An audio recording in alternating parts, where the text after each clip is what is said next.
Shashi Agrawal economics तथा law classes के अंदर मैं आप सबका अभिनंदन करती हूँ। आज का जो हमारा सब्जेक्ट है वो है इंट्रोडक्टरी मैक्रो इकोनॉमिक्स, जो कि +2 के विद्यार्थियों के लिए, उसी तरह जो अर्थशास्त्र के विद्यार्थी हैं उनके लिए ये लाभदायक है। अगर आपको मेरा ये प्रयास सही लगता है तो इसको लाइक कीजिए, शेयर कीजिए और मेरे channel Shashi Agrawal economics and law classes को सब्सक्राइब कीजिए। तो ये एक बहुत ही महत्वपूर्ण टॉपिक है। तो प्रॉब्लम ऑफ डेफिसिट डिमांड, जिसको हिंदी के अंदर कह सकते हैं न्यून मांग की समस्या, कम मांग की समस्या, अभावी मांग की समस्या। तो इसके अंदर हम उसकी धारणा को समझेंगे, वो क्यों उत्पन्न होती है, उसका नतीजा क्या होता है और उसको हम सही किस तरह से कर सकते हैं। अगर आपको मेरा ये प्रयास सही लगता है तो इसको लाइक कीजिए, शेयर कीजिए और मेरे channel Shashi Agrawal economics and law classes को सब्सक्राइब कीजिए। तो ये मेरी ऐप है, एडुसम ऐप है, जिसको गूगल प्ले स्टोर से आप लोग डाउनलोड कर सकते हो। कॉमर्स, इकोनॉमिक्स एंड मैनेजमेंट के विद्यार्थियों के लिए फ्री स्टडी मटेरियल और फ्री मॉक टेस्ट प्रोवाइड करती है। उसी तरह काफी सारे स्ट्रक्चर कोर्सेज भी अवेलेबल हैं। मैक्रो एंड माइक्रो का हिंदी के अंदर भी जो है कोर्स यहाँ पे अवेलेबल है। तो सबसे पहले हम न्यून मांग की अवधारणा को समझते हैं कि डेफिसिट डिमांड का मतलब क्या होता है। देखो, यहाँ पे हम देखते हैं कि ये अर्थव्यवस्था में वो स्थिति होती है जब कुल मांग जो होती है पूर्ण रोजगार के अनुरूप कुल पूर्ति से कम होती है। देखो, यहाँ पे होता है कि जो आवश्यक मांग के लिए पूरे साधनों का पूर्ण उपयोग होता है, तो वहां पे हम देखते हैं कि जो हमारी कुल मांग होती है वो आवश्यक मांग से कम होती है। तो उसी तरह हम देखते हैं कि कुल मांग या समग्र मांग तब न्यून होती है जो वो उत्पादन क्षमता के पूर्ण उपयोग की अनुमति नहीं देती, क्योंकि वहां पे क्या होता है कि कुल पूर्ति से कम होती है, तो इसलिए उत्पादन क्षमता का पूर्ण उपयोग नहीं होता। समग्र मांग तब न्यून होती है जब अर्थव्यवस्था के अंदर अतिरिक्त क्षमता होती है और प्रोड्यूस करने की कैपेसिटी होती है, लेकिन यहाँ पे क्या होता है कि जो साधन होते हैं उनका अल्प उपयोग होता है, क्योंकि मांग में कमी होती है।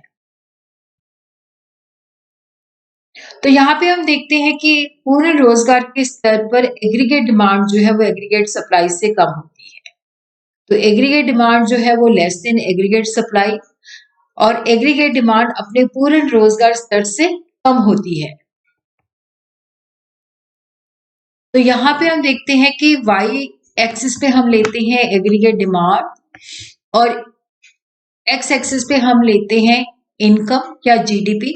तो यहाँ पे हम देखते हैं कि ये जो हमारा एग्रीगेट डिमांड है, ये प्लान्ड है, नियोजित है, और ये जो एग्रीगेट डिमांड है ये फुल एम्प्लॉयमेंट के है, कि जब साधनों का पूर्ण उपयोग होता है तो उस सिचुएशन के अंदर जो एग्रीगेट डिमांड होती है हमारी इस लेवल पे होती है।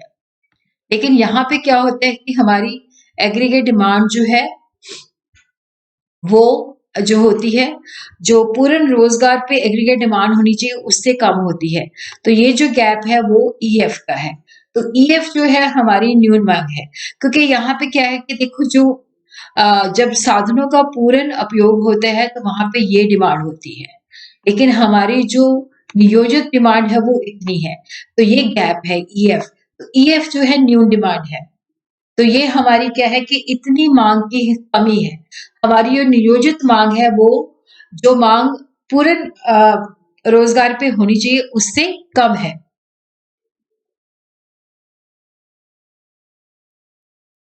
तो जो बंद अर्थव्यवस्था है, जिसका बाहरी दुनिया के साथ कोई ताल्लुकात नहीं होता, तो उसके अंदर इसके कारण ये होता है कि निजी उपभोग व्यय में कमी होती है। देखो, यहाँ पे क्या होता है कि लोग जो है उपभोग के अंदर जो है कमी करते हैं। उपभोग करने की जो प्रवृत्ति होती है उसमें गिरावट है वो पहले से कम हो जाती है, और जिसकी वजह से अर्थव्यवस्था में मांग की कमी होती है। देखो, यहाँ पे क्या होता है कि उपभोग प्रवृत्ति में कमी इस वजह से होती है कि लोग जो होते हैं ज़्यादा बचत करने की प्रवृत्ति रखते हैं, कि जो भी उनको आय प्राप्त होती है उसके अंदर सेविंग ज़्यादा करते हैं और उपभोग कम करते हैं। तो उसी तरह क्या होता है कि जैसे विकसित अर्थव्यवस्था है तो उसमें सीमांत बचत प्रवृत्ति में विधि की प्रवृत्ति पाई जाती है, कि जैसे-जैसे इनकम बढ़ती है तो जो सीमांत उपभोग है वो नहीं बढ़ता, सीमांत बचत प्रवृत्ति में वृद्धि बढ़ जाती है। और यहाँ पे क्या होता है, भोग अपने उच्चतम स्तर पर होता है, तो जब आय बढ़ती है तो उपभोग के अंदर वृद्धि नहीं होती। और उसी तरह क्या होता है कि निजी निवेश खर्चे में भी कमी होती है, क्योंकि लगता है कि मुनाफा नहीं होगा जिसकी वजह से वो निवेश नहीं करते। तो खराब व्यावसायिक अपेक्षा की वजह से क्या होता है कि लोग निवेश नहीं करते। तो बंद अर्थव्यवस्था के अंदर 2 कारण है कि निजी उपभोग व्यय में कमी होती है, निजी निवेश के खर्चे में कमी होती है। अब हम देखते हैं खुली अर्थव्यवस्था जिसका विश्व के जो देश होते हैं उनके साथ ताल्लुकात होते हैं। तो जैसे सरकारी व्यय में कमी, तो बजटीय रिस्ट्रिक्शन के कारण क्या होता है कि सरकार जो होती है अपने उपभोग के खर्चे पे या निवेश के खर्चे में कटौती कर सकती है। सरकार के खर्चे में कमी आती है। उसी तरह क्या होता है कि निर्यात में भी गिरावट आती है। घरेलू स्तर पर उत्पादित वस्तु और सेवाओं पर खर्च में गिरावट आती है, निर्यात भी कम होता है जिससे उत्पादन भी कम होता है। आयात में वृद्धि होती है। जब अंतर्राष्ट्रीय कीमतें घरेलू कीमतों से कम होती है तो आयात बढ़ता है। उसी तरह सरकार जो है टैक्स लगाती है, कर दर में वृद्धि होती है। तो जिसके पास क्या होता है कि लोगों के पास क्योंकि वो ज़्यादा जो आय का हिस्सा होता है वो टैक्स के रूप में चला जाता है, तो लोगों के पास खर्च करने योग्य आय कम हो जाती है, जिससे उनकी खरीदने की शक्ति कम हो जाती है। तो ये खुली अर्थव्यवस्था के कारण है।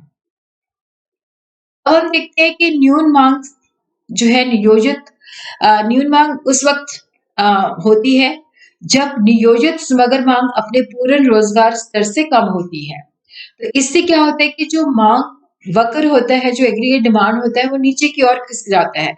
जैसे कि हम इस चित्र के अंदर देख सकते हैं, मांग में कमी होने की वजह से ये जो एग्रीगेट डिमांड है, जो प्लान है, ये नीचे की तरफ है। तो अगर पूर्ण रोजगार है तो इसका स्तर यहाँ पे होना चाहिए, और जब पूर्ण रोजगार नहीं होता, साधनों का अल्प उपयोग होता है, मांग में कमी होती है, तो हमारा एग्रीगेट डिमांड जो होता है वो नीचे की ओर खिसक जाता है। तो इसके जो है हम संभव कारण मैं आपको पहले भी बता चुकी हूँ। यहाँ पे हमने उसको जो है समराइज किया है। उपभोग में कमी होती है, निवेश में कमी होती है, सरकारी खर्चे में कमी होती है, निर्यात में कमी होती है, आयात में वृद्धि होती है और करों में वृद्धि होती है। तो इसका जो असर होता है, जो आउटपुट होता है, उत्पादन पर इसका प्रभाव होता है कि क्योंकि डिमांड कम है तो जिसकी वजह से उत्पादन कम होता है। और यहाँ पे क्या होता है कि लोग काम करना चाहते हैं बट उन्हें काम नहीं मिलता, तो अनैच्छिक बेरोजगारी का कारण बनता है। और उसी तरह कीमतें जो होती हैं उनमें काफी गिरावट आती है क्योंकि मांग नहीं होती, तो जिसकी वजह से क्या होता है कि जो जनरल प्राइस लेवल है वो कम हो जाता है। इसका नतीजा क्या निकलता है, इसके परिणाम क्या निकलते हैं? तो इसके 4 महत्वपूर्ण स्थितियाँ अर्थव्यवस्था में उत्पन्न हो जाती है। एक तो जो संतुलन होता है वो अल्प रोज़गार की अवस्था में होता है, और उसी तरह डिफ्लेशनरी गैप या अपस्फीति अंतराल होता है, और लोगों के पास क्योंकि जितना उन्होंने माल बनाया होता है वो माल नहीं बिचता, तो अवांछित स्टॉक उनके पास होता है। और उसी तरह लाभ की हानि भी होती है क्योंकि जितना माल बनाया होता है वो बिचता नहीं है, क्योंकि एग्रीगेट डिमांड उतनी नहीं होती। तो पहला जो है अल्प रोजगार संतुलन, मांग की कमी के कारण एग्रीगेट डिमांड और एग्रीगेट सप्लाई के बीच में जो संतुलन होता है वो सकल घरेलू उत्पाद के निचले स्तर पर होता है, पूर्ण रोजगार स्तर से भी कम पे होता है। इसे अल्प रोजगार संतुलन इसलिए कहा जाता है कि उत्पादन अपने साधनों की उत्पादित क्षमता का उपयोग नहीं कर पाते, क्योंकि यहाँ पे क्या होता है कि एग्रीगेट डिमांड जो होती है वो एग्रीगेट सप्लाई से कम होती है। तो यहाँ पे जो नियोजित उत्पादन होता है, जो उन्होंने सोचा होता है कि इतना उत्पादन करना है, वो पूर्ण रोजगार के स्तर पर संभावित उत्पादन से कम होता है। तो इसको हम डायग्राम के माध्यम से समझते हैं। तो यहाँ पे हम देखते हैं ओ एक्सिस पे हम लेते हैं एग्रीगेट डिमांड समग्र मांग, और यहाँ पे हम लेते हैं इनकम जीडीपी। तो यहाँ पे हम देखते हैं कि हमारा जो aggregate demand full employment level पे ई बिंदु पे संतुलन होता है, और यहाँ पे हमारा उत्पादन जो है इतना होना चाहिए।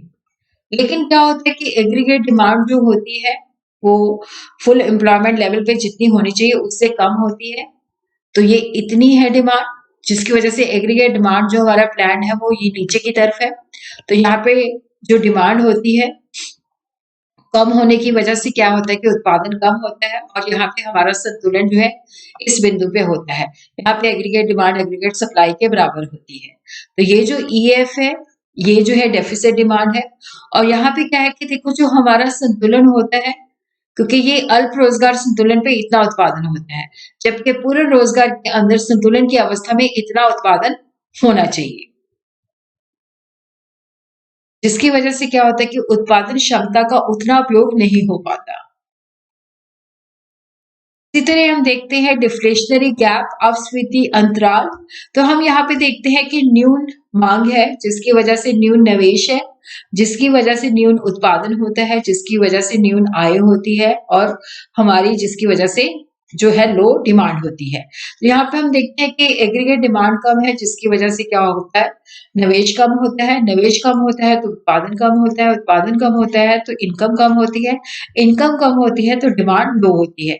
तो इकोनॉमी जो है वो अपस्फीति के अंदर चली जाती है, और यहाँ पे हमारा जो संतुलन होता है वो निचले स्तर पर होता है। तो अपस्फीति अंतराल इस वजह से होता है कि समग्र मांग में कमी होती है, मांग में अभाव होता है, मांग कम होती है। उसी तरह हम इसको, तो यहाँ पे हम देखते हैं कि एग्रीगेट डिमांड जो है फुल एम्प्लॉयमेंट पे ये है, और हमारी जो प्लान है ये है। तो जिसकी वजह से क्या होता है कि प्लान जो एग्रीगेट डिमांड है वो फुल एम्प्लॉयमेंट में जितनी डिमांड होनी चाहिए उससे कम है। तो ईएफ जो है हमारा अपस्फीति अंतराल है।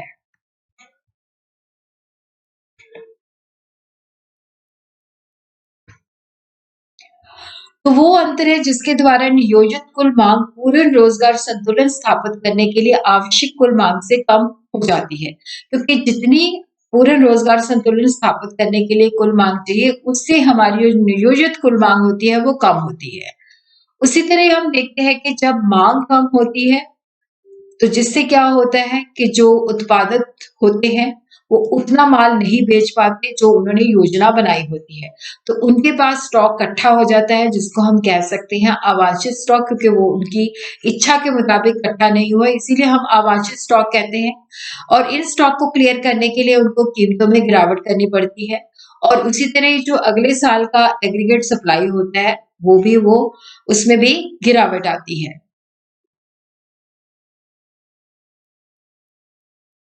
उसी तरह क्या होता है कि स्टॉक बच जाता है जिसको वो बेचने में सक्षम नहीं होते, अवांछित स्टॉक उनके पास इकट्ठा हो जाता है, तो वो स्टॉक को क्लियर करने के लिए उनकी कीमतों में गिरावट करते हैं, और जिसकी वजह से क्या होता है, क्योंकि मांग में कमी होती है, जिसकी वजह से उनका मुनाफा भी प्रभावित होता है, और क्योंकि जितना उन्होंने सोचा होता है उतना लाभ प्राप्त नहीं हो पाता, क्योंकि उनके पास काफी स्टॉक बच जाता है जिसकी वजह से कीमतें कम हो जाती है। तो मांग की कमी के कारण उनकी जो व्यावसायिक अपेक्षा होती है उसको भी हानि पहुंचती है।